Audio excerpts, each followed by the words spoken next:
Where has this book ranked? Have you liked this book Ooh. more than all the others so far? Yes. I don't know. I have to like page through all of the books and Yeah. remember all of the details. But this, I might like. This is 5. Mm-hmm. I might like 4 better than this. Okay, that's not completely out of the blue. Most people actually like 4 a little bit better than 5. I just feel like at the end there's still like unfinished business. Like it's really winding up to the next book. Book 5 is. Yeah, book Yeah. 5 is. So, I don't know. Like a lot of good stuff happens, but I don't know if it's my favorite one.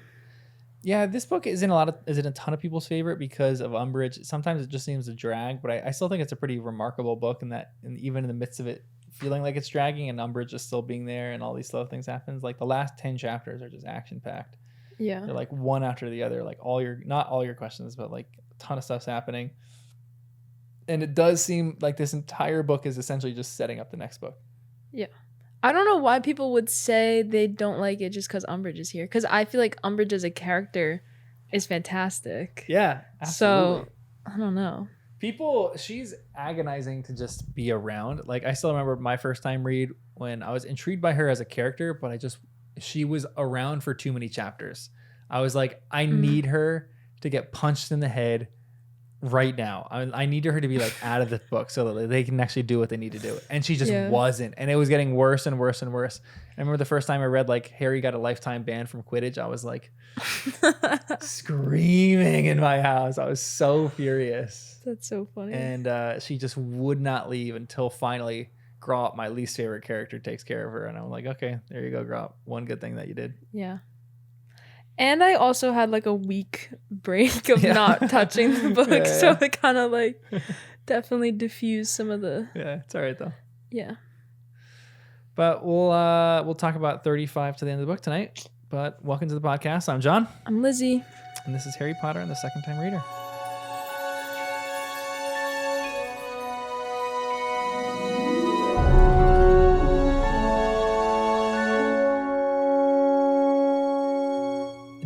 Were you surprised that this whole thing was a farce? Did you think that it was going to be real or not? Like with Sirius? With Sirius, yeah. Yeah, I think I did think it was going to be real. Because I was also just trusting the fact that it was real last time. And Harry said something to Hermione in the chapter, like the fire chapter. Mm-hmm. And he was like, why do you think Dumbledore is like trying to teach me occlumency? Like, of course it's real.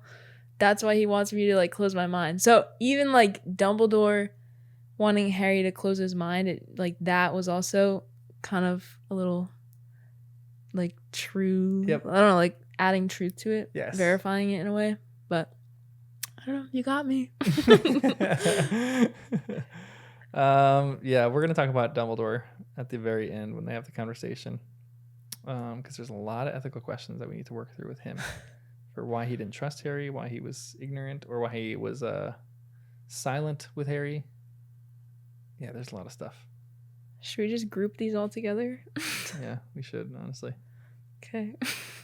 Actually, no. Well, let's keep just trucking through chapter by chapter. Because a lot of the stuff that it is in the final chapter, which is the last one, so we'll just kind of speed through some of these and then get to the final one. Speed through it. Yeah. Speed. You're always in a rush. Huh? You're always in a rush. Anyway, what else happens in this chapter? Okay, there's another line that Malfoy says, and he says, Dumbledore never told you the reason you bear that scar was hidden in the bowels of the Department of Mysteries, Malfoy sneered. Why didn't Dumbledore tell Harry about this kind of stuff? He just was trying to protect him, and then he really loved Harry, and then he didn't want to tell him at the end of it. Yeah. It was like... Do you buy that? Oh, I don't know. I mean, yeah, I guess I do buy it.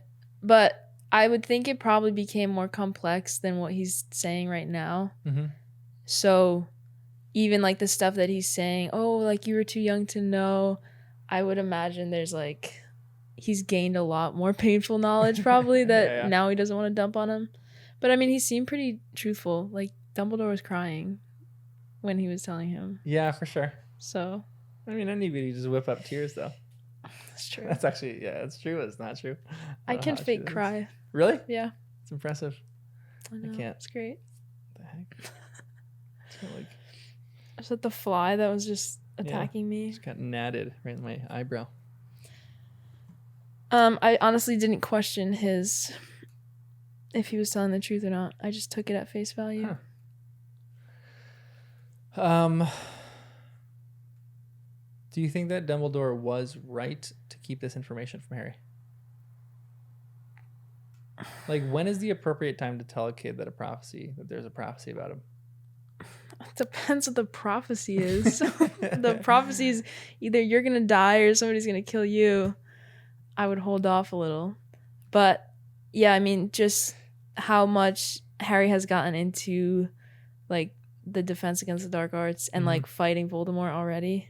I probably would have told him after like Sorcerer's Stone like that went down. Yeah.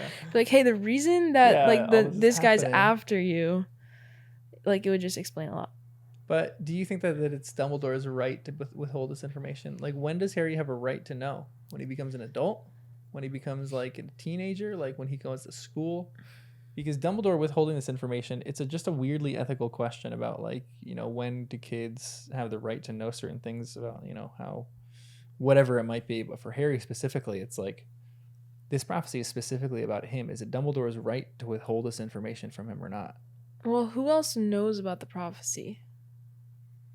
It seems that's a great question. Because he's the person that is able. He heard it, and he was the only one who heard it.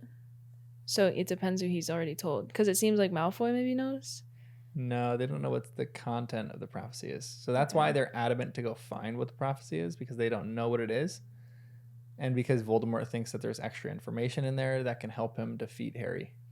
Yeah, because then you're not really just telling Harry, like you're telling the whole world.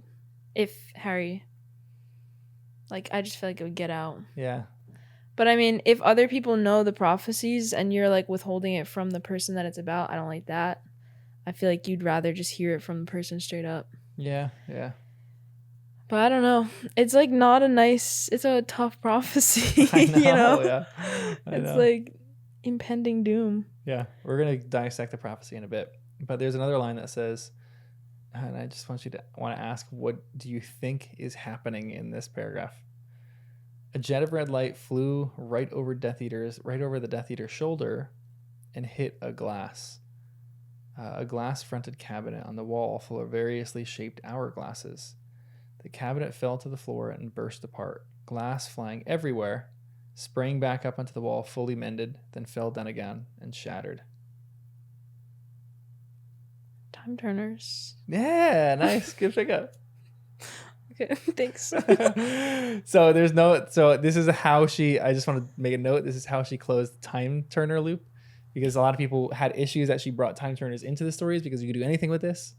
And she destroyed all the time turners at this moment. Oh, okay. So it's like, there's not going to be like a time heist like in Avengers. It's like, this is just done one and done. That's no it. more time turners exist. They can't go back and kill. You can't make more? Maybe you can't they just could scoop up the sand. Yeah, they probably could. To be completely honest, there's some skilled magicians who probably could be able to do that.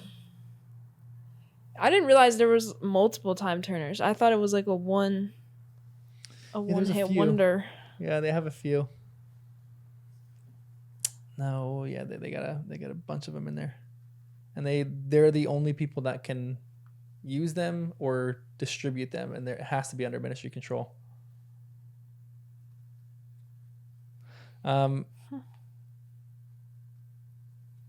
Okay, so there's another really weird part of this that everyone debates, and it says this. But the Death Eater Hermione had just struck dumb made a sudden slashing movement with his wand. A streak of what looked like purple flame passed right across Hermione's chest. She gave a tiny, "oh," as though surprised, and crumpled onto the floor, where she lay motionless. Yeah, that was crazy. What was that? It was like Madame Pomfrey said something later on, and she was like, "Oh, like the thoughts are worse than the spells sometimes." Ooh. And I guess it was just like you're thinking the spell, or you're like willing something at someone, and then that happens. I kind of dig that. That's a cool theory.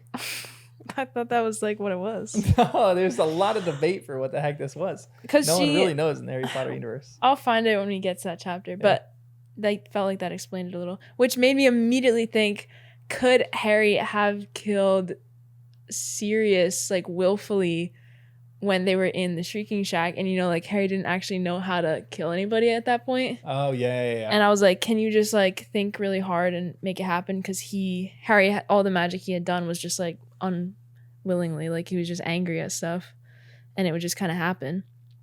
So now I'm like, maybe he actually could have like just thought, die, like he would have died. I don't know. You hate another person enough. It might be like some more like lessons that you have to have and like actually learn how to do magic without speaking it, but non-verbal magic, so to speak. Just thoughts.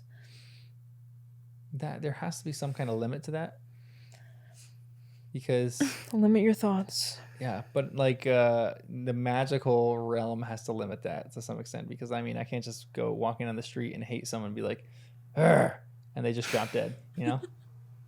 I don't know. Maybe you can. that'd be dangerous. That'd be real dangerous. Yeah, I want to find that quote now, because I'm convinced that's what she said.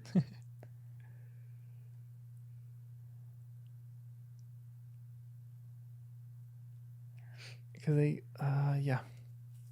find that quote, because I'm actually interested in her exact wording. What chapter does she heal the people in? She comes back in, I think, the very last one.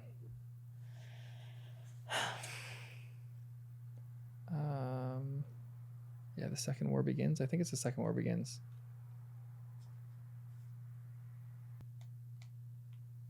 If I didn't underline it, I'm an idiot.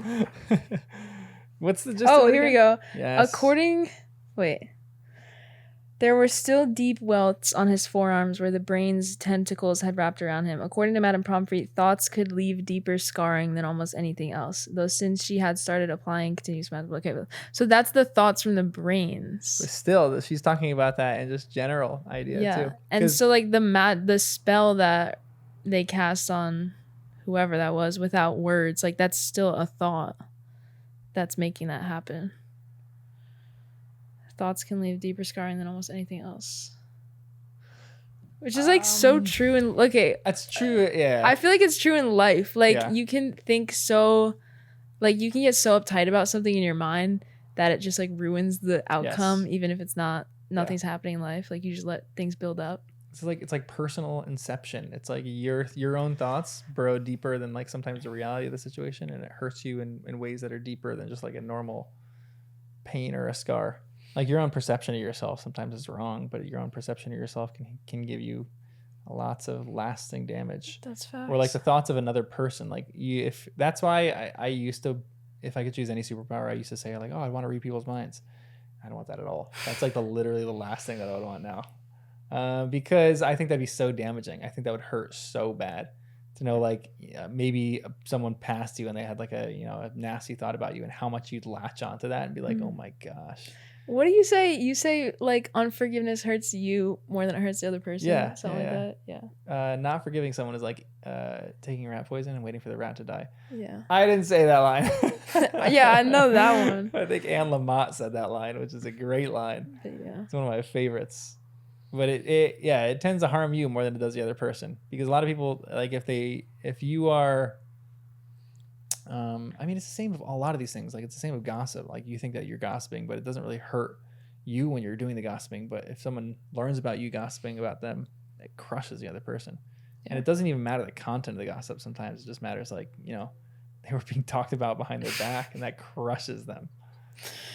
Yeah. So I think what she's saying is very astute. Like she's a healer, and I love that. I think she's a really good healer, because I think she has an understanding of the psychology of some of this kind of stuff. And that like thoughts have almost a more serious impact than like, you know, these little sucker tentacles that they like physical harm has on you. Like it's the thoughts that can kind of invade you, and it's hard to heal some of that kind of stuff. Yeah. Years of therapy to heal some of that stuff, if you even can get there, to be honest. Yeah. Which again, it's like one of those throwaway lines, but I love this series so much for those small little throwaway lines that are so psychologically attuned to like humanity and what people go through on a day-to-day basis. I think it's just such a brilliant storytelling trope. Yeah. Or technique.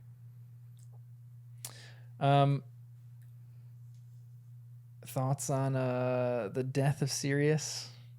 So sad. Yeah. So sad. Yeah, I mean, I was crying. I was wiping my tears, blowing my nose. It's fully gone. It's a devastating death, too. I know it was coming the entire time. Yeah. But Doesn't make I it hate easier. how he was like being cocky before he died too. Like that made know. me so mad. Like he's like, "That's all you got," or something like that, and then boom, look what that got you, Sirius. I know. Just so cocky. But I mean, that's his sister-in-law? Question mark? Is that how they're related? Sister-in-law? Are they Who? cousins? They're cousins, yeah. Cousins. They're actually just straight cousins. They're not cousins-in-law. It's Bellatrix and Narcissa, and they just married. They were part of the Black family, but they married 2 other dudes, and they got their last name changed. So they're pretty direct cousins. I can't believe you kill your cousin. I know, right? That's insane. I know. That's messed up. Well, Sirius is just like the black sheep of the family. He's no pun intended. Do you think Sirius would have killed her though? Yes. Like, nobody died in this situation Man, that's a except great Sirius, question. Yeah. which is more angering to me. Would you be someone who would you try to kill some of these people? That's maybe too personal of a question. Do you think that like Sirius or Dumbledore or any of these people are really trying to kill people? This is one of Harry's. Let me just ask that question first. What do you think? Do you think they should or they would? They should kill people? Yeah, should they? And then would they? I think it depends on the character. Okay. Like who's doing the killing. I wouldn't be mad if like they all walked in there and just started abracadabraing everyone. Like that feels like that would make sense. Okay. And then wow, that's intense. Yeah, but like that's in a book setting. Like I don't think I could actually kill people like in real life. Yeah, for sure. I don't know. Yeah. But like if Bellatrix died, okay, great. Like whoever else they're fighting dies, good. But it feels wrong to me that like they would just chain them up and be like, let's just go to Azkaban. Like I think the right thing is to kill them, like after all they've done. I think they justly deserve death. Wow. Like the Death Eaters. Lizzie's like capital punishment. Let's go. No, that's not. You can just kill someone. It kind of is though. It's almost worse than capital punishment, if I'm being completely honest. It's just eye for an eye. Like you've done bad, so you should also die. Capital punishment, but the capital punishment is like the government then ends the person's life rather than the individual. This is like almost revenge. Okay, but are you seeing it as like a zoomed in small scale revenge thing, or as in like the whole world is like this is risking? You think I'm gonna psychoanalyze you right now. You think I'm looking at this really macro. You think that you're looking at this really large scale and they're, if they kill these people, they're protecting the wizarding world right now. I'm thinking about this even larger scale because if they set something like that up, then anybody can do what they think they need to do to another person in order to save the wizarding world, which is unethical. It needs to be held to authorities. Not if they're Death Eaters. 100% for Death Eaters. Because the governing world has to believe in one thing, maybe not above all, but they have to believe in the ability for people to be redeemed and for the ability for people to be rehabilitated. And if you don't believe in that, you believe in I don't know what the word would be, communist society, or I don't know exactly if it would be communist or not, but if you believe in if this person is evil, yes, like an eye for an eye is true, but I should never be the enactor of that. It is people outside of this who can think rationally more than I can. If I am the one enacting an eye for an eye, it's revenge, complete revenge. If Dumbledore is just going in there, guns ablazing, throwing, then he is enacting revenge, not necessarily justice. It needs to be up to people who are their job is justice. So this is why you like Dumbledore so No, much? well, yes. Part of the reason why I like him so much is because he never really aims to kill. And we're going to talk about this later. And the same thing is true of Harry. Harry's bread and butter has become the Expelliarmus charm. He only wants to disarm people. He doesn't want to hurt people. Now, he goes against that to some extent later on in this book when he actually tries to Crucio someone. He tries to use an unforgivable curse. Mm-hmm. And it's actually like a weird mark on Harry where he's not really doing what he should be doing. He's like going outside of his character a little bit. But I think, you don't think any of the Death Eaters should be killed? No, I do, but they shouldn't be killed by redeemed? anybody in this story right now. So who should kill them? They need to be put in prison, and they need to have a trial, and they need to see what their crimes were. And if the jury deems that their crimes are worthy of the capital punishment of the death penalty, then they enact the death penalty on these people. But that's still like you're contradicting your own thing that they could be redeemed and they could possibly The be trial normal. is what sets them up on this redemption and rehabilitation.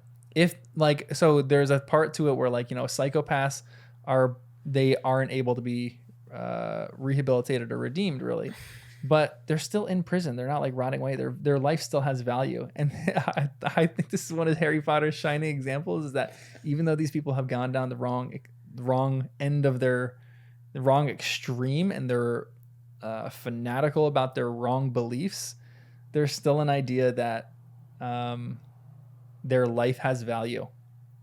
And I think that is the outstanding shining emblem on the good side, is that they look at these people who are Death Eaters and they don't think the same way that the Death Eaters think of them. The Death Eaters think of these people as people that they need to exterminate because they believe something different than us. The people on the good side look at the Death Eaters and they say, these people are still worthy of life. They're completely wrong and we need to lock them in prison for a seriously long time so they can think about what they've done. But they still have the propensity for remorse and regret over what they've done, and they still should be able to have that chance. That's what I think. That's why I think a perfect justice system would solve this. But I don't think any of these people should go in guns ablazing, killing anybody in this situation. And there's also the Death Eaters have immense pressure as a factor of why they're acting like this. Agreed. So if you remove that pressure from the situation, would they actually have the ability to be rehabilitated? Okay, so let's look at Filch. Okay, because he's just a dark wizard. Like if Filch was left to his own devices, he would have kids hanging from the ceiling in chains. Filch 100% needs to be in prison right now. Okay, prison. This is an underreaction for the government right now. But would you kill Filch? Or you would just let him rot in prison until he dies? I think it's not, I don't know what the sentence is. Because that's like something intrinsic in him that he likes that. Yeah, for sure. Yeah, he's got some serious issues that are wrong with him. I think Filch is one of the weirdest characters in this entire story, if I'm being completely honest. And he's not talked about enough for how strange he is. But he 100% needs to go to trial for the crimes that he's committed of salivating over child torture and punishment. What a terrible word to use. That's what he does, though. Would you kill Umbridge? No, I wouldn't kill anybody in this story. Really? Yes. I'm not saying that for nobility. I'm saying that because I don't think that we're talking about a perfect judicial system here. So it would be lovely if a judicial system worked really, really well. It doesn't. So these people can still go to trial and they can manipulate what they did.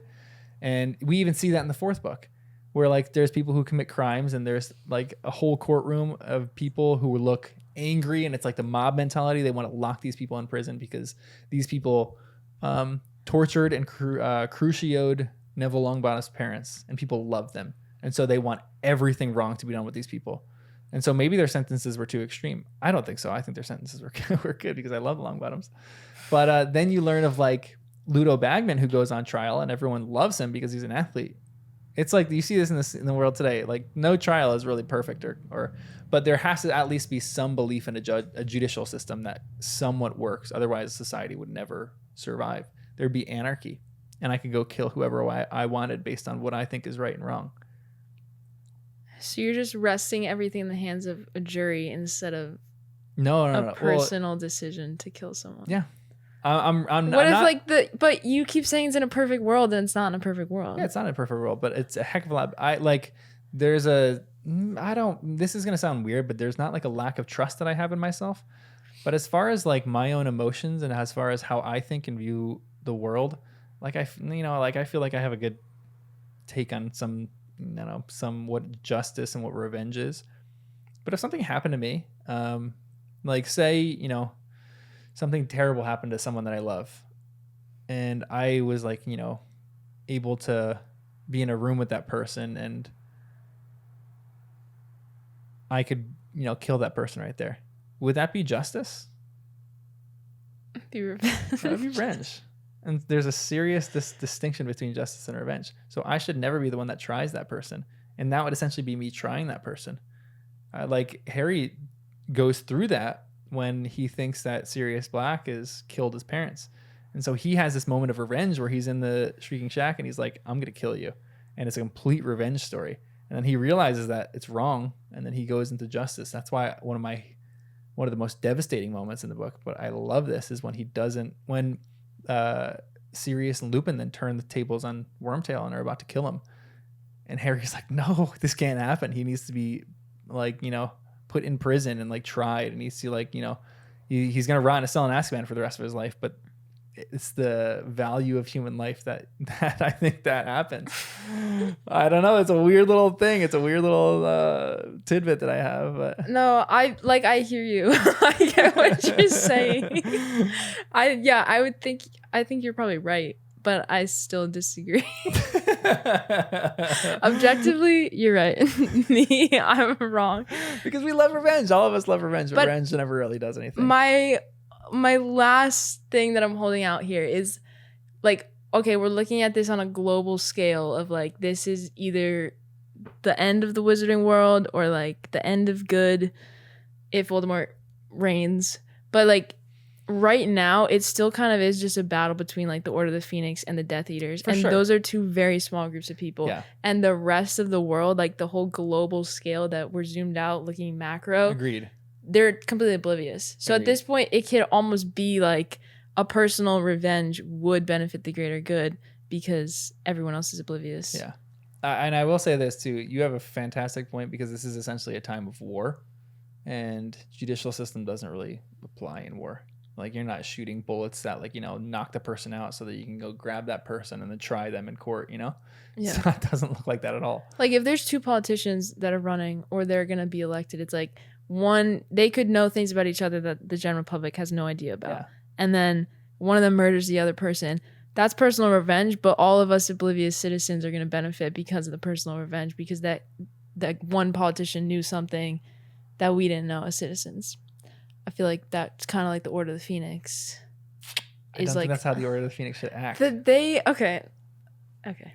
That's why I love what the Order of the Phoenix actually does, and they don't take action like They're that. They're just so noble. Yeah, don't you love that? Yeah, it's great. It's like right up your alley. No, it's not saying that I'm noble, but it's like I'm almost not, and I would fall on your side of the things all this time. There's no way. But I don't. If we were on the freaking like thing with the stairs and the whatever room that is, and we're both there, like you would not be like killing people.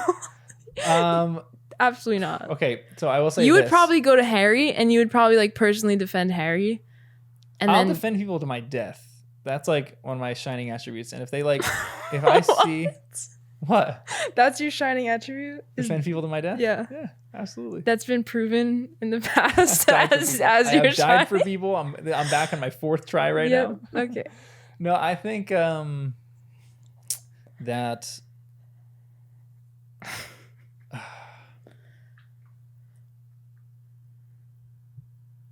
It's just different. If people that I love are being hurt, then I will go off on the person. But I do not think that is within my right, or I do not think that is right to do that. but it's not saying that I wouldn't do that. If someone harmed one of my nieces or nephews, all I want is for revenge on that person. Like, we're talking in sensational terms here. Like, that's not really realistically going to happen. But let's say that did. Let's say like my niece was like, Harry Potter, and like someone's trying to harm Harry Potter. I'm going after everyone that I can, trying to kill them who's trying to kill my niece. Like, that's it. It's like justified moral wrong. Yeah, it's a great point. Love that. I just think, yeah. There's a court case that, do you know the Larry Nassar whole trial and court case? Mm-hmm. So Larry Nassar was the guy who abused thousands of teens in the U.S. Gymnastics Association. He was like one of the most disgusting people of all time. And one of the girl's fathers asked the judge. He was like, Judge, Your Honor, I am just simply requesting on top of his sentence to have 5 minutes alone in a room with this man. And the judge is like, I can't do that, obviously. And he goes, okay, I need 2 minutes in a room alone with this guy. And the judge is like, I cannot do that. He goes, okay, just give me 1 minute alone in the room with this guy. And the judge is like, obviously we can't do this. I would be that guy saying, give me 1 minute in a room with this person because I want revenge. I want to get everything out. But here's the thing, which is crushing, but also, I don't know. That guy would have 1 minute in a room with that person and he would enact revenge, and then he would go, I don't know if that really exonerated or made him feel better. I don't think revenge does what we think it does. Well, next question. I've never seen you slightly mad at all, so this is all hard for me to picture. Yeah, for sure. That doesn't really come out that often. I'm not a very angry person. That's why.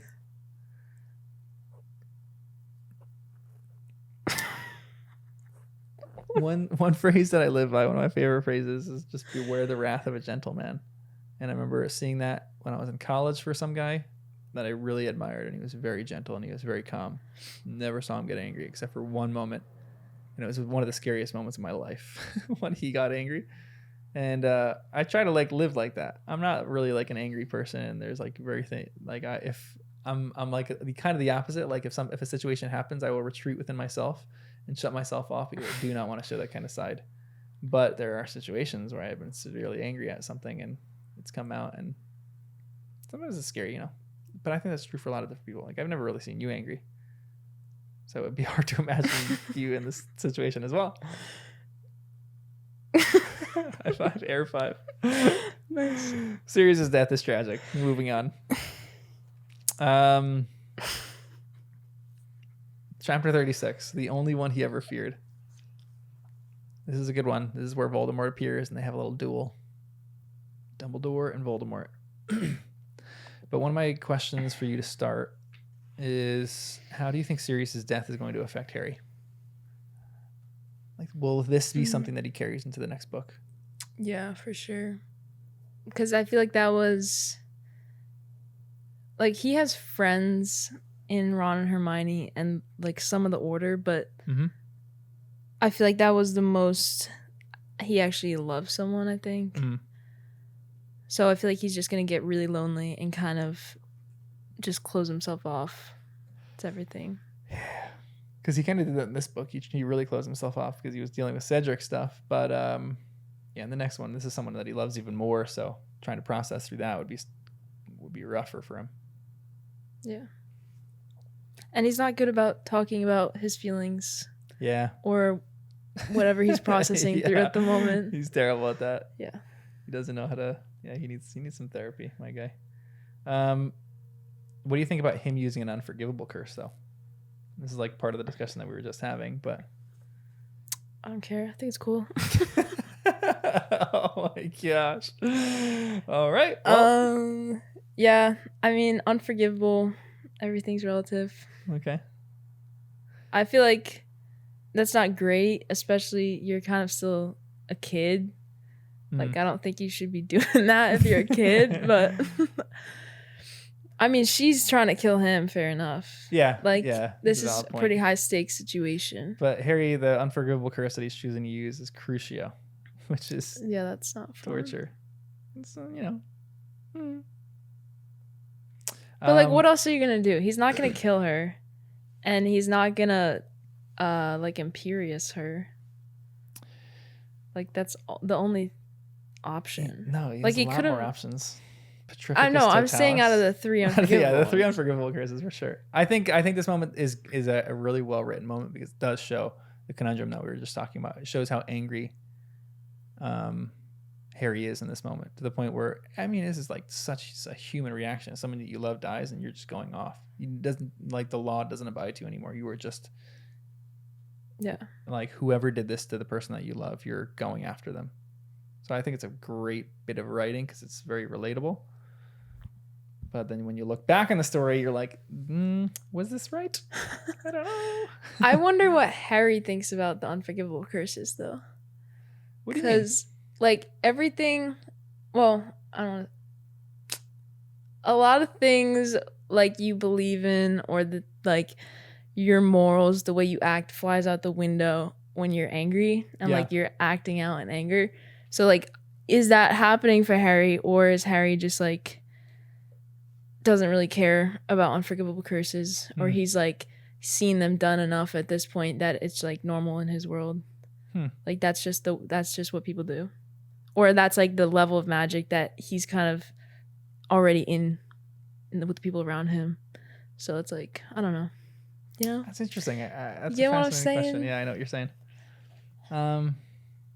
Because, like, people grow up, like, someone who's never been around drugs, it's like, oh my gosh, drugs. But then there's, like, kids that grow up with drugs in the house, like, all the time, and it's, like, not a big deal. Yeah, he's, like, numb to it. Yeah. That's a fascinating question. What their perception is of it. I'm thinking in the same way, what is Neville's perception of it? Because he's kind of, like, grown around the ramifications of something that's happened to him with a curse I would like that. think Neville's, like, vehemently against them. Yeah, for sure. But Harry hasn't had, like, well, his parents died, but I still don't think that would, like, he's in the revenge zone after that. That's why I think, oh man, all these curses are reprehensible and unforgivable. But sometimes I'm like, when you look at Harry's story and Neville's story, I think Avada Kedavra is almost better than Crucio. Like, Crucio seems like not. I think Imperio is actually one of the worst ones. They're all pretty terrible, you know. But Crucio is bad because you torture a person into insanity, and, like, Neville has to see his parents like that all the time. Yeah, all of this stuff was making me sad. Like, Tonks getting attacked. I know. Neville getting attacked. Like, everything was just hitting me. I know. There's, all the people that you love have fallen in love with this in the book. You're like, they're all under attack right now. But what did you think of Voldemort's, like, appearance in this section right now? So I'm going to turn off my fan. What do I think of Voldemort's appearance? I don't know, like, expected.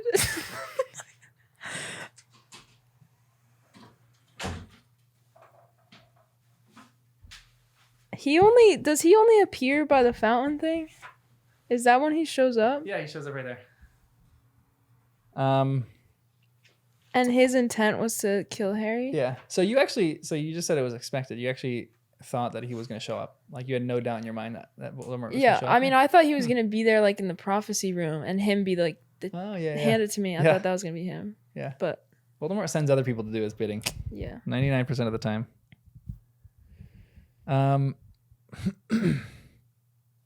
Voldemort says this line that I'm going to read a long one because it's great. And he says this. Well, first of all, there's a lot of great lines in this chapter. He says, "It was foolish to come here tonight, Tom," said Dumbledore calmly. "The Aurors are on their way, by which time I shall be gone and you will be dead," spat Voldemort. And it says, Dumbledore flicked his own wand. The force of the spell that emanated from it was such that Harry, though shielded by his golden guard, felt the hair stand on end as it passed. And this time, Voldemort was forced to conjure a shining silver shield out of thin air to deflect it. The spell, whatever it was, caused no visible damage to the shield, though a deep gong-like note reverberated from it, an oddly chilling sound. "You do not seek to kill me, Dumbledore?" called Voldemort. His scarlet eyes narrowed over the top of his shield. "Above such brutality, are you?" We both know that there are other ways of destroying a man, Tom, Dumbledore said calmly, continuing to walk toward Voldemort as though he had not a fear in the world, as though nothing had happened to interrupt his stroll up the hall. Merely taking your life would not satisfy me, I admit. There is nothing worse than death, Dumbledore, Voldemort snarled. You are quite wrong, said Dumbledore, still closing in upon Voldemort and speaking as lightly as though he were discussing the matter over drinks.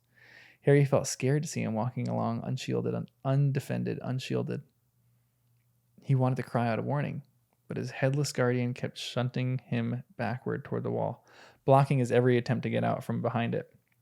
Indeed, your failure to understand that there are things much worse than death has always been your greatest weakness. Why would Dumbledore not be satisfied to take Voldemort's life? I mean, it's again one of the questions we were even talking about before, but is there something else behind that part of the story? I just took it as Dumbledore wants to make Voldemort suffer. Ooh. Instead of just like putting him out of his misery. That's it. Wow. But after our whole discussion, now I don't know if that's like above or that's below Dumbledore. But I don't know. I think I forget where it was, but like something I heard like death is a kindness. I think that was in a show I watched. And then yeah, that just stuck with me and I think about that like all the time. Are you Googling it? Thomas Shelby. Oh yeah, Peaky Blinders. There it is. Yeah, so death is a kindness. And like I see that in here a little bit, like how sometimes like just persisting is worse than just like giving up and just dying. So I don't know, but it seems weird for Dumbledore to like cause someone so much suffering. Yeah. Like that seems out of his nature. Yeah, it's very true. But I just took it as like I could make you suffer for so long that you will like beg me to die. Thanks. That's so dark. That's what I thought. Wow. Dumbledore, you really have a low opinion of Dumbledore. Actually, I will say I really like Dumbledore after this. Like this book, I definitely trust him a lot more. I definitely like him a lot more. That's fascinating. Yeah, like I feel like you were always like Lizzie has zero trust in Dumbledore. I didn't hate him as a character or anything, but after this book, I definitely like would say I like him as a character. Wow, okay. And I trust him more. Is that because he was just kind of being more open and honest about things? Yeah. And like he's not just telling Harry what's going on, but like I can understand his point of view of why he was acting the way that he was in the previous books. Yeah. So it's not just like, okay, he's done something that I like trust or he's saying something that I believe. It's like, okay, you're also explaining your behavior of why I didn't like you for the past 4 books. So that's like we can put that aside and I can look at now and then I can go forward. But yeah, now I like him. So all right, good. So I can stop saying that you hate Dumbledore so much. Yeah, we'll see. Man, okay. We'll talk about Dumbledore in the next chapter because that's like his chapter. So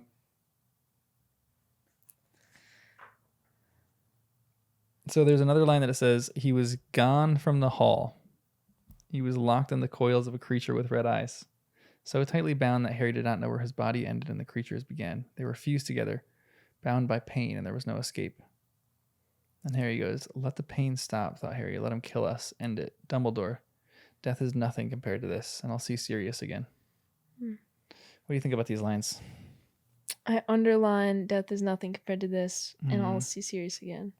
Because that's so dangerous, like, when you lose somebody, or when you start getting all, like, woe is me type of thing, and you're just, like, want to give up. Yep. Like, that's risky. Yep. But, I mean, this is, like, Harry's being possessed in this moment, so it's not, like, just his thought, I don't think, but... Yeah, it's like, I don't like that. It makes me sad. It freaks me out. Yeah. It's a little slippery slope right there, but... Yeah, I mean, that's worse than death, I guess, is what he's saying. Is just, like, existing in the possessed state. Like, one with Voldemort is worse than just dying.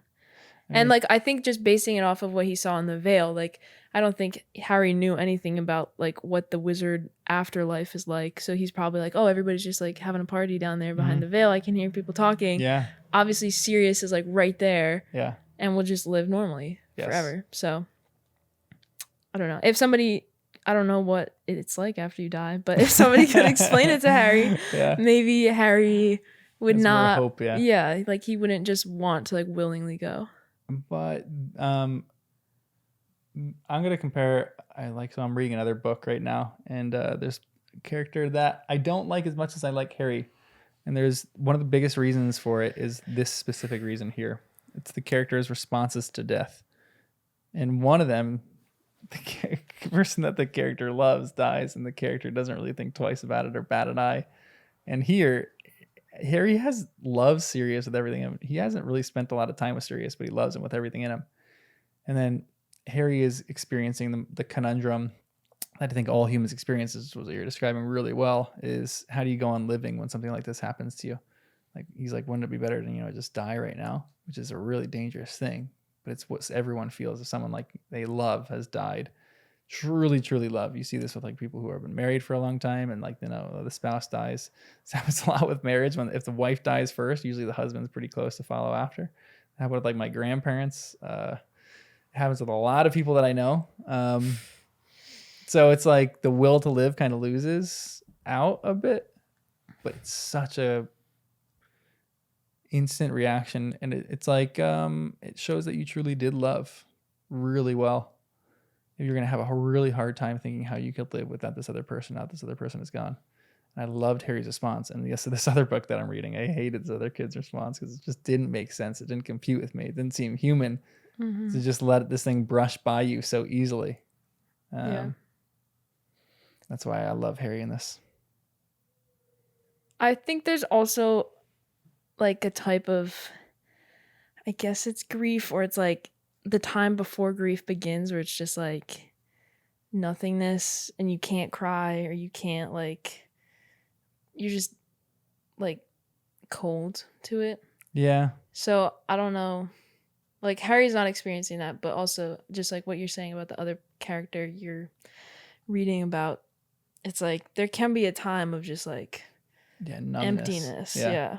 But then like I think it's good that grief begins, or like that emotions start. So yep, for sure. Yeah. That's a great point. Maybe I'll read that character different now.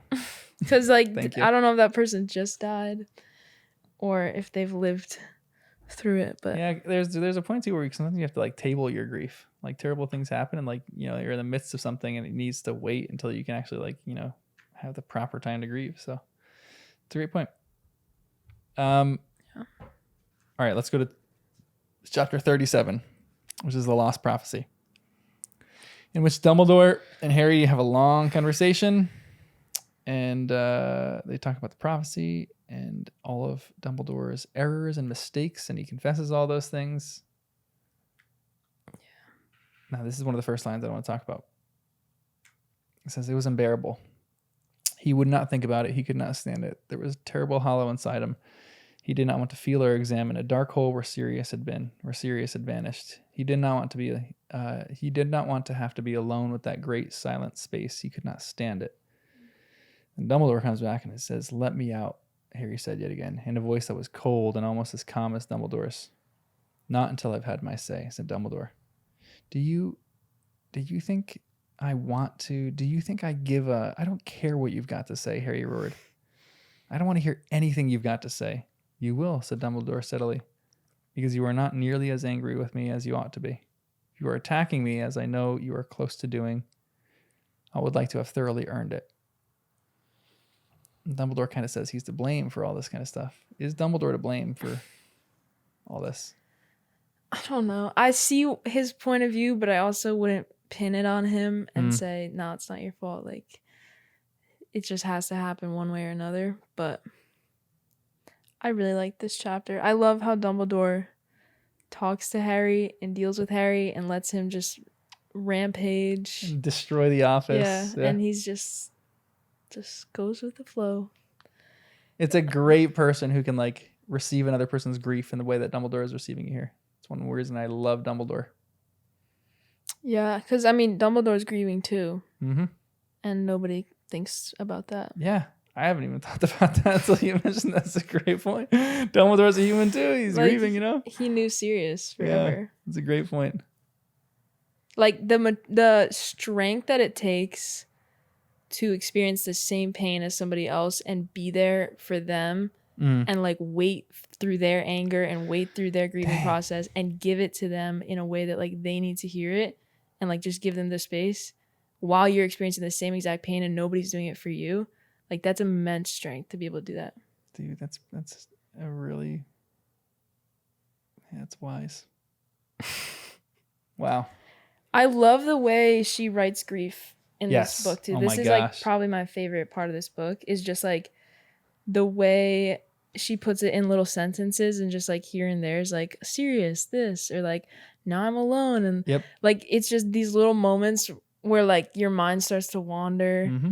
Yeah, it's just like so accurate and I think it's such an, especially as a children's book, like it's hard to write grief in general. Oh yeah. But I think it's a very approachable way and a very accurate way to give it to kids, and even just like I'm enjoying it as an adult. Like I think it's accurate like that.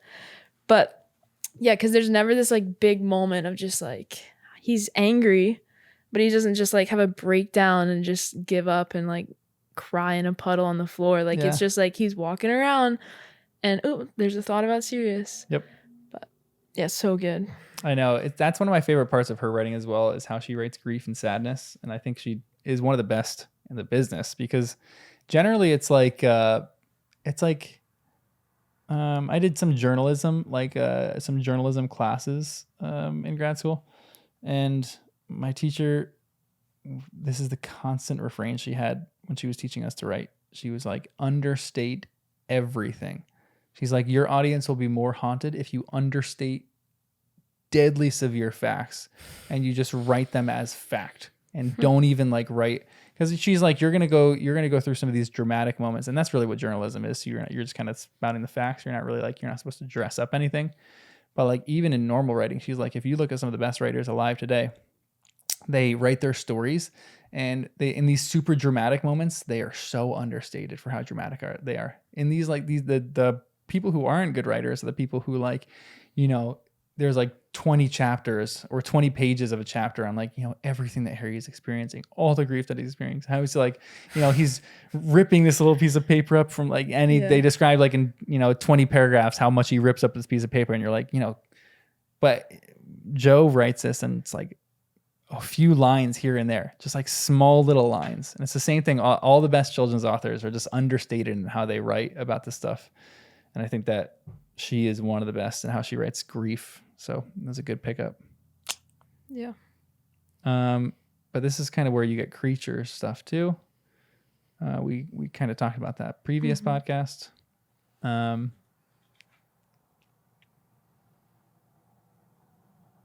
Okay. Oh, there's a lot of good lines in this one. Yeah. I feel like everything Dumbledore says, I know, I want to talk about. So it is time for me to tell you what I should have told you 5 years ago, Harry. Please sit down. I'm going to tell you everything. I only ask for a little patience. You will have your chance to rage at me, to do whatever you like when I have finished. I will not stop you. And then he kind of gives him all the information. Actually, right before we even talk about that, there's some really, like literally, I'm with you. Everything that Dumbledore says in this chapter is so good. He has this line about creature that I love. He says, creature is what he has been made by wizards, Harry, said Dumbledore. Mm-hmm. Yes, he is to be pitied. His existence is as miserable as your friend Dobby's. He was forced to do Sirius's bidding because Sirius was the last of the family to which he was enslaved. But he felt no true loyalty to him, and whatever Creature's fault, it must be admitted that Sirius did not make Creature's lot easier. I think that's such a good line. It's like, your treatment of people matters. Yeah. And creatures. I guess we can excuse Harry's behavior given the circumstances. But like he was just harping on Dumbledore so much for just like the small stand up against Sirius for that, like Yeah. with the house elves. Yeah, for sure. I was like, come on, Harry. Yeah. Come on. Just There's a moment where it's like it's too soon for that kind of stuff. So you kind Yeah. of get what Harry you're saying, but you're like, all right, Harry, don't just rage at everything that Dumbledore says. Come on. What did you think about all the information that Dumbledore does give him with the idea of like remember my last, about the prophecy, about all these kind of things? I was right about that. I know. That was cool. I know, you're very cool. Yeah, what are my thoughts? Like crazy. There's so much happening. There's so much explanation. I like the Snape explanation as well. Yeah, right? I like Snape a lot more now. You like Snape more. Yeah. Interesting. Every time you say that, I'm like, is that not like the normal general thought? No, it fluctuates. People, it's the same thing with Dumbledore. Some people love him, some people hate him, some people love Snape, some people hate him. I trust Severus Snape, said Dumbledore simply. And you kind of are trusting Dumbledore, so if you can trust Dumbledore, you can trust Snape, I guess. What would cause you to not trust Snape? What would cause me to not? If you poisoned somebody? Like if he actually gave like real Veritas serum to Umbridge. Ooh. Like knowing that he didn't do that, like that made me trust him more. Huh. Yeah, because that, like, he wasn't even taking a risk with that. So knowing that he didn't do that, I would feel like if he did something that would be risky or actually endanger Harry or take a stab at Dumbledore or Harry, that I would not like, obviously. But I mean, he's part of the Order, so he's pretty locked in. Yeah. Yeah. Like, why would you not trust him if he's in the Order? Because he's also a Death Eater. Also, we didn't talk about Mundungus a lot. Yeah. But, like, people don't like Mundungus. Mundungus is a scum. Well, like, what did he do again? Just because he's, like, robs people? They don't like Yeah, I mean, that's not great. He's just, he's very, frugal is the wrong word. He's like a car salesman, like you don't trust him. He's greasy. Yeah, greasy is the word, exactly, yeah. Smells like tobacco. Yeah, the Order's a weird group, honestly. Yeah, it's a ragtag group of people. I feel like that's what a lot of rebellions are. It's like, there's some people who are in it for the right reasons. There's other people who are, just kind of tagging along. Mundungus is someone who's kind of just tagging along. Just knows some people. This is what the prophecy says, and I want to talk about the prophecy, and then I want to talk about a few more lines, and we'll do the last chapter, and we'll be done. Wow. It says, "There, the one with the power to vanquish the Dark Lord approaches. Born to those who have thrice defied him, born as the 7th month dies, and the Dark Lord will mark him as his equal. But he will have power the Dark Lord knows not, and either must die at the hand of the other, for neither can live while the other survives. The one with the power to vanquish the Dark Lord will be born as the 7th month dies."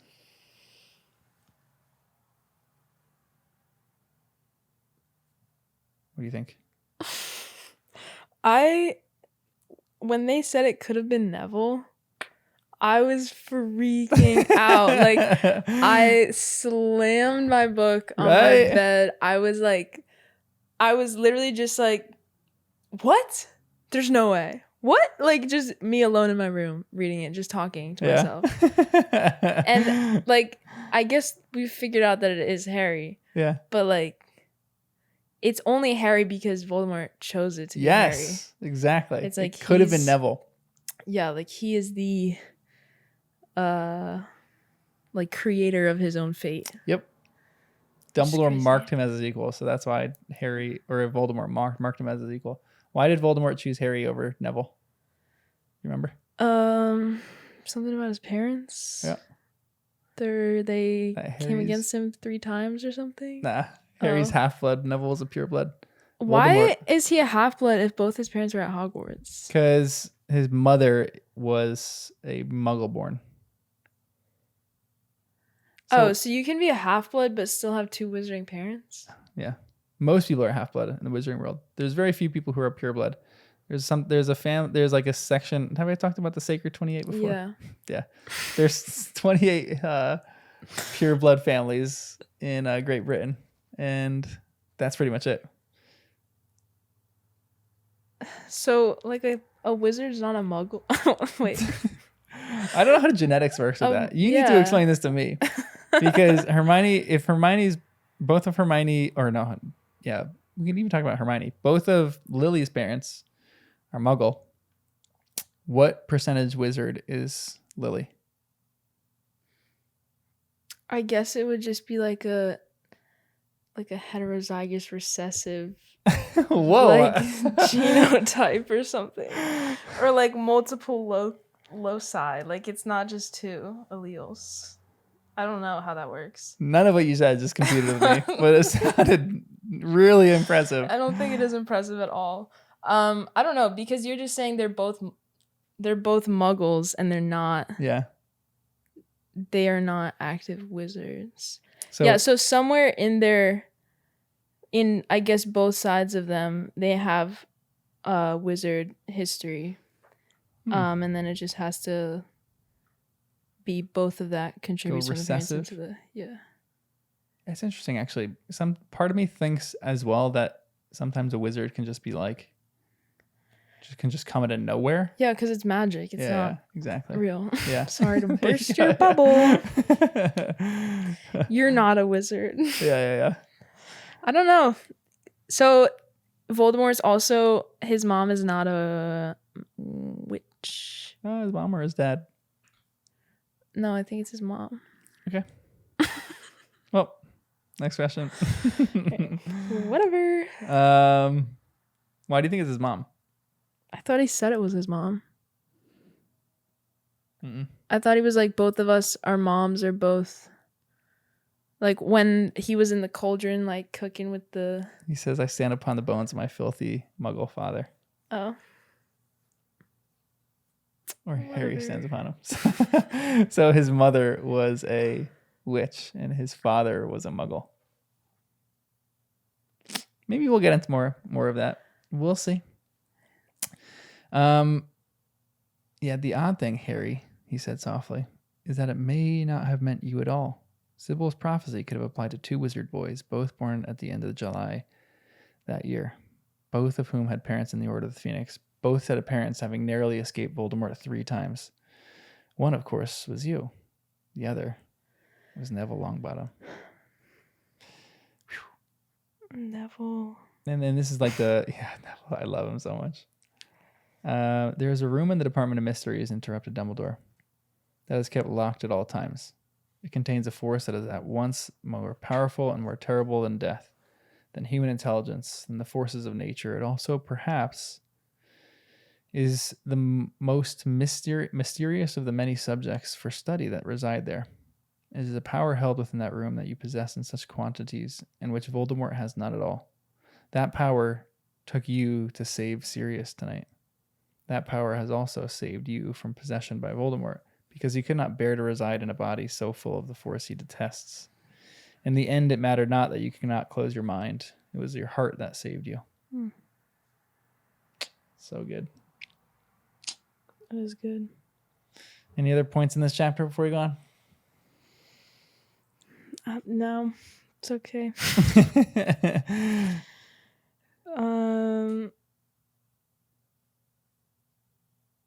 Yeah. That's it. Okay, let's do chapter 38, which is the second war begins, the last chapter in this book.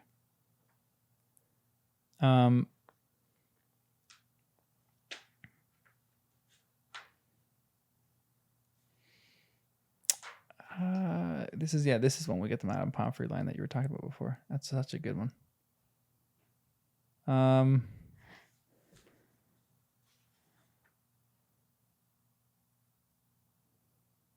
This is like he opens Sirius's gift.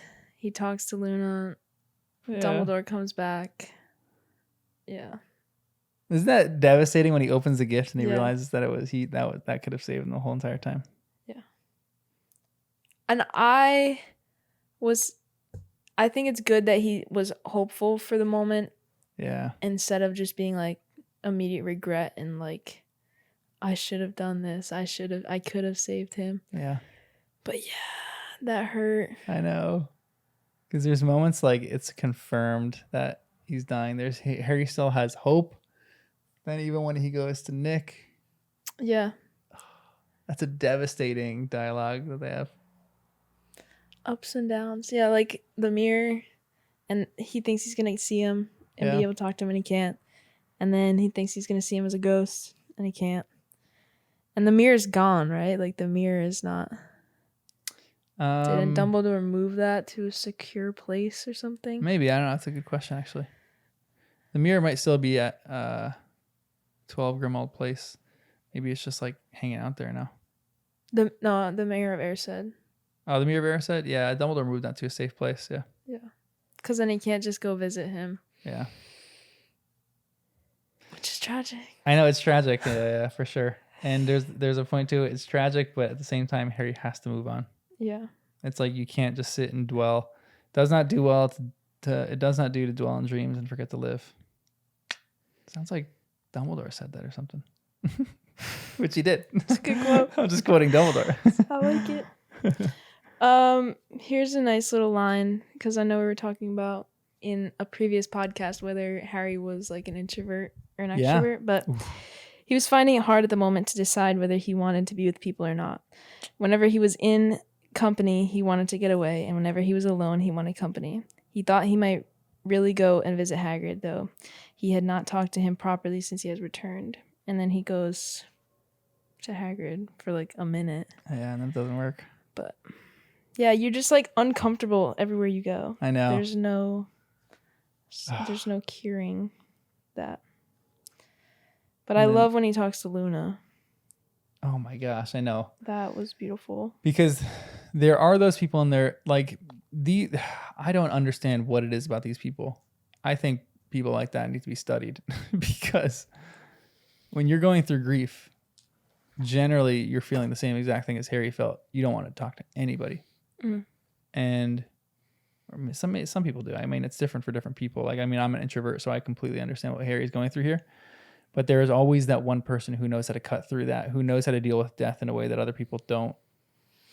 And Luna is like that to a T. Like, I don't want to talk to anybody because they're all going to bring certain things up. But Luna's bluntness is a beautiful thing, and just like how she's able to navigate in this conversation without looking like she's going to like, hurt or offend people. I like thirst for people like this in my life. You thirst for Luna. Thirst for Luna. Thirst trap. Nice. Because in moments where I've had to tell like people that I love to, not to be more like Luna. That's not my exact words, but I'm like, if I'm going through something, if I look sad, or if I look like I'm going through something, I would love it if you just cut through that and just talk to me and didn't bring up the stuff, or didn't look like you're like walking on eggshells, trying to figure out what to bring up. And if Harry does that, Ron and Hermione are going to walk on eggshells around him, but Luna, she's like, doesn't care about that. And I don't know what it is about certain people, but there are some people in this world who can do that so well. And yeah. And she's also able to like relate her own experience without it feeling like, I don't know, like she's walking on eggshells for Harry, because nobody else has really had that, like out of his friends, Neville in a way. But yeah, like she's able to just talk about herself in a way that's like comforting and helpful, and not like, let me put everything on me. Yeah. Because like that's the last thing you want to when you're like mourning and someone's like, oh, well, let me come and tell you about my experience. I hate when people do that. Like when I go tell someone something and they just start saying, oh, this happened to me and I did that. I'm like, that's not a similar situation. And like, I can't help you. Like, obviously I'm not in a good place right now either. Yeah. It's just like trying to one up people almost. Yeah, for sure. But Luna's not like that. Yeah, Luna doesn't do that at all. It's not like that anymore. I feel like they could kind of be good together. Yeah, completely agree. Yeah. I think they would be.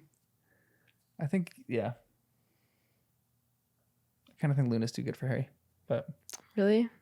I think I like Luna is just one of the people that I love the most in this series because she is just like transcendent. She's like a transcendent personality. She is so difficult to understand, but she is so plainly who she is. It's like such a anomaly and a conundrum. Like she so deeply desires friends and like so values having these friends in her life. But at the same time, it doesn't seem like she like maybe we're talking about like detachment. It's like she is just steady. She's just stable.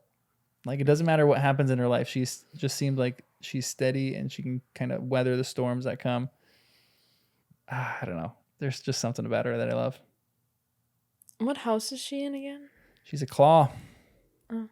Ravenclaw. Interesting. Yeah.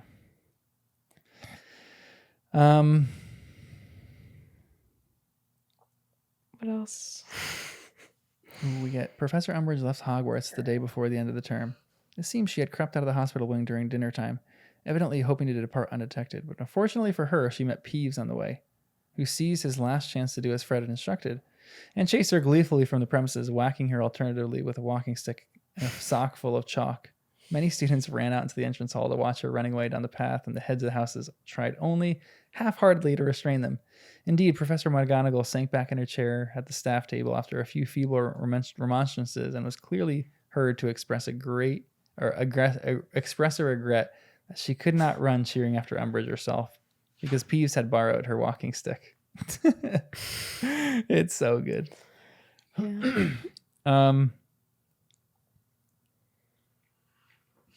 And then this conversation that they have with Nick.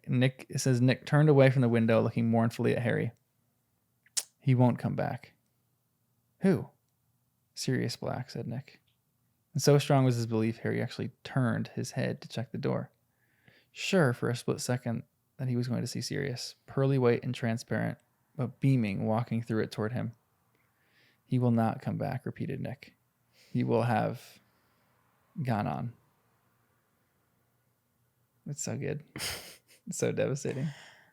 So, explain to me again the ghost situation. They're little Caspers. We don't know that yet. There's theories on that. But it's like... Because he's talking to Nick. Mm-hmm. And didn't Nick say he was like scared of death? And that's why he didn't go? Yeah. Yep. Yeah. Okay. Yeah. So it seems like there's a point in a witch or a wizard's life where if they have severe unfinished business, I guess, on Earth, they're in like a limbo state and they have a period where they can either decide to move on and like fully die and be at peace and rest and be with the people that, you know, have died that you love, or you can come back as a ghost, like a phantom, almost like a ghost. Wow. To accomplish your unfinished business? Yeah, kind of. Not necessarily to accomplish your unfinished business. I guess it's kind of to accomplish your unfinished business, but you can never accomplish your unfinished business because you're a ghost. So you're kind of tortured. But some people think that's like a good path in the moment and they become a ghost and then they try to accomplish it and they realize they can't really quickly and they just, you know, hang out. But you can't unghost yourself and go beyond. No, you can't unghost yourself. That'd be great if you could unghost yourself, to be honest. I think that... Yeah, just like when you're ready. Yeah, they should give it a second chance. Another few weeks. Legitimately. Yeah. That would be great, honestly. I know. Yeah. That would be kind of great. How do you think, I mean, we actually talked about this, how will Harry kind of go on from here, but here's the final question. What do you think this next book will be about? What's it called? What's the title? Harry Potter and the Half-Blood Prince. The Half-Blood Prince. Isn't that like Snape? I don't know. Like, is this, there's like some journal thing that has like potions in it. Ooh, okay. Or like a notebook. That's coming somewhere. Okay. You're pulling that from the... Yeah, that's my only memory. All right. I don't know. I think Harry's gonna be way different I kind of hope he's gonna be like more grown up Yeah. and yeah. mature. Yep. Probably a little less volatile, Mhm. like a little more thoughtful. Yeah. But yeah, I don't know. I mean, probably like I guess now the whole world knows that Voldemort's out Mm-hmm. and is real. Mm-hmm. So the whole world is gonna get incorporated into this, Mm-hmm. and not just the Order and the Death Eaters. Mm-hmm. I'm making some really general statements. And yeah, I mean, Dumbledore's back, so I don't know if this whole thing with the fudge. The fudge. The Fudgesicle. fudge. On the fudgesicle. Oh, fudgesicles. Those are so good. I know. They are. Oh, I haven't had those in forever. My grandma always used to have them. Ooh. Good memory. Yeah. Yeah, so maybe Fudge is gonna be normal, or maybe Fudge is gonna be extra annoying and hate Dumbledore even more. Oh, okay. I don't really know. We'll see. I don't have much expectations. Well, we'll see when we get there. You start reading the next book. It's gonna be good. I'm excited. Me too. I'm very excited. I keep thinking I'm very excited to get the Lord of the Rings too. Yeah. I'm excited for when you finish. We'll probably finish in like the summer sometime, and we'll get to the Lord of the Rings. I would say maybe like a month will be done. Love it. Perfect. Perfect. You want to close this out? Yeah. Thanks for joining us on our journey of Harry Potter and the Second Time Reader. Bye. See ya.